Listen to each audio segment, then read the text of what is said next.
Distance, direction, hunger, thirst, fatigue, rotation, vibrations, time, Golgi tendon, which is movement, itch, dizzy, dream, smell, taste, hearing, light touch, fingertip touch, lanceolate, vestibular, proprioception, electromagnetism, grip, strength, texture, oxygen, intake, air pressure, organ stretch, eyesight, and coldness and pain, and coldness and pain, and coldness and pain. The argument, like a good recipe, needs to be built up gradually with the ingredients mustered in advance. First, the apparently oxymoronic title. In a society where the majority of theists are at least nominally Christian, the two words are treated as near synonymous. Atheist for Jesus. Richard Dawkins. Bertrand Russell's famous advocacy of atheism was called Why I Am Not a Christian, rather than, as it probably should have been, Why I Am Not a Theist. All Christians are theists. It seems to go without saying. A theist is one who believes in God. But, of course, Jesus was a theist. The more I think about Christianity, it is all over the goddamn place. Can you really pin down what this imaginary Jesus was? Of course, Jesus was a theist, but that is the least interesting thing about him. He was a theist because in his time, everybody was. Atheism was not an option, even for so radical a thinker as Jesus. What was interesting and remarkable about Jesus was not the obvious fact that he believed in the God of his Jewish religion, but that he rebelled against many aspects of Yahweh's vengeful nastiness. At least in the teachings that are attributed to him, he publicly advocated niceness and was one of the first to do so. To those steeped in the Sharia-like cruelties of Leviticus and Deuteronomy, to those brought up to fear the vindictive Ayatollah-like God of Abraham and Isaac, a charismatic young preacher who advocated generous forgiveness, must have seemed radical to the point of subversion.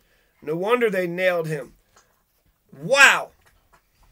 I kind of like that, because there is a lot of fucked up shit in the Old Testament. And in general, it does seem like Jesus is nice. I could probably say Jesus is nice. It's just that I used to really like Jesus a lot because he was a socialist, right? Wanted to give food and water to the multitude, the fish and the loaves. They only had a couple fish and a couple loaves, but the multitude, the masses, they all came to hear Jesus speak, and then somehow he magically turned those fish and bread into, thousands of fish and bread. So that's, a miracle. It's bullshit. It's not exactly what the fuck happened, but the story is saying that everybody should be fed. How many times, with the Beatitudes and all these other ones, if you're naked, you get clothed. If you're poor, you get, the person's belongings and shirt. Turn the other cheek if you are in need. If you are cold and hungry, then you should be warmed and fattened up. Ye have heard that it hath said, an eye for an eye and a tooth for a tooth. But I say unto you that ye resist not evil, but whosoever shall smite thee on thy right cheek, turn to him the other also. And if any man will sue thee at the law and take away thy coat, let him have thy cloak also. And whosoever shall compel thee to go a mile, go with him twain. Give to him that asketh thee, and from him that would borrow of thee, turn not thou away. So give a person your coat, walk a mile in a person's shoes. It says go with him. Ye have heard it hath been said, thou shalt love thy neighbor and hate thine enemy. But I say unto you, love your enemies. Bless them that curse you. Do good to them that hate you, and pray for them which despitefully use you and persecute you. The last will be first, and the first will be last. We'll get our riches in heaven. It's a bunch of horse shit that the priests are just saying to the masses because they want them to be in like a drunken stupor so they can pick their pockets. Yep, it's all about God. I was a good altar boy. I would do the ringing of the bells at the Catholic Church. Ding-a-ding-a-ding. Ding-a-ding-a-ding. Here's the big cracker. He's raising the big cracker up. Ding-a-ling-a-ling. Hallelujah. Hallelujah. Hallelujah. My second ingredient is another paradox. So this, let's assume this is what Jesus is. Jesus is the person that says, turn the other cheek. Give away all your wealth. Give away your coat. Give away this. Give away your time. The person needs your time. Give it to him. The person is cold and hungry. Give him your food. Give him your clothes.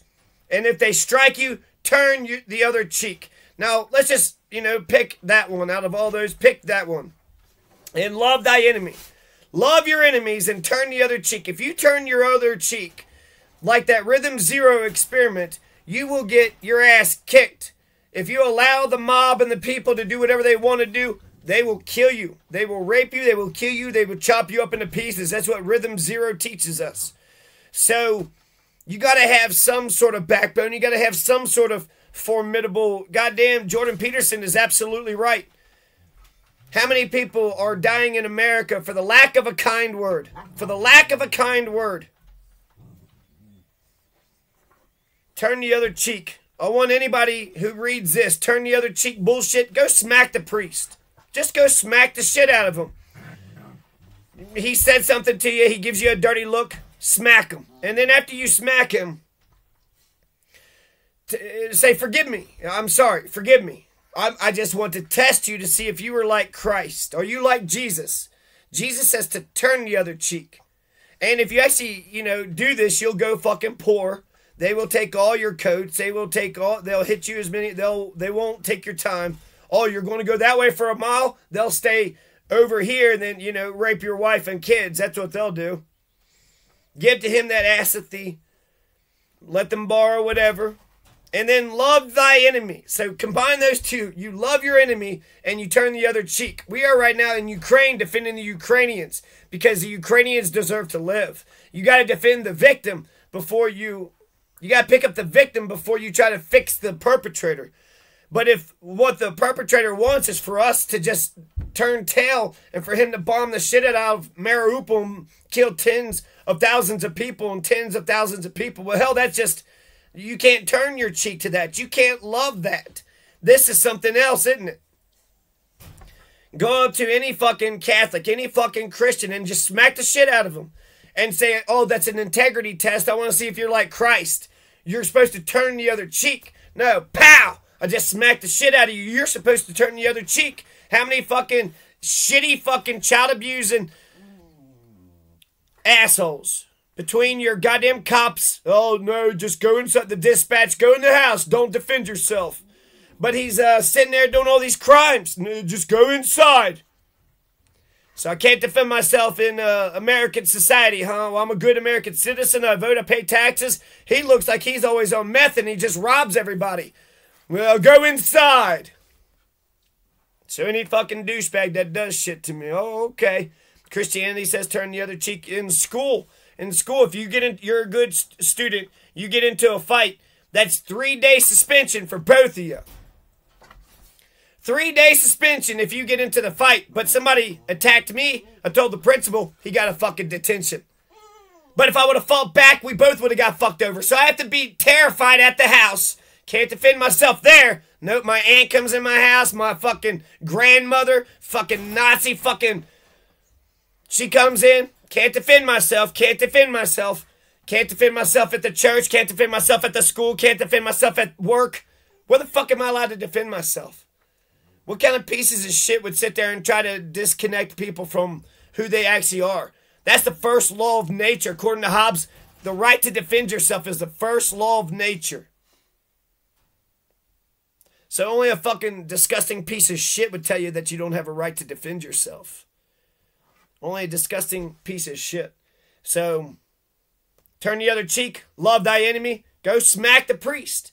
Or go smack a governor that's a Christian. Go smack any political leader who claims to be a Christian. Oh, you're a Christian? Pow! I just want to test you. Because if I'm cold, I would love to have a coat. If I, am walking a mile, I would love to have all these things. That sounds nice as hell. You want to borrow money, they'll borrow the money. If you got to go somewhere, they'll go along with you. You're cold, they'll give you a coat. Where is this Christian society at? People will be like, yep, those are all good things, but they don't do any of those things. So it would be nice to go to a place like this, where people love thy neighbor. and their enemy. Okay, that's a little bit too much for me, but goddamn, I think loving thy neighbor is that's good enough for me. That they start with the right thing. To where it's just hate enemy, hate neighbor, hate everything. What a book a devil's chaplain might write on the clumsy, wasteful, blundering, low, and horridly cruel works of nature.